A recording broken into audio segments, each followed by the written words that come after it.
Araşdırmalar göstərir ki, məişətdə elektrik və qaz təsərrüfatlarında olan nasazlıqlar, ha belə ehtiyatsızlıq və nəzarətsizlik yanğın və partlayış hadisələrinin əsas səbəblərindəndir. Odur ki, elektrik və qaz təsərrüfatı daim saz vəziyyətdə saxlanılmalı,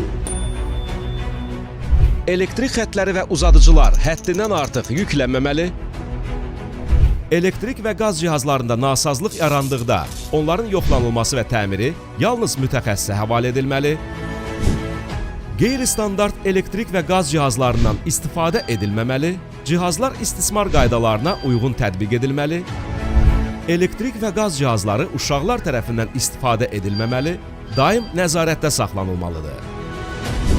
Mənzili tərk edərkən elektrik və qaz cihazları işlək vəziyyətdə qoyulmamalıdır.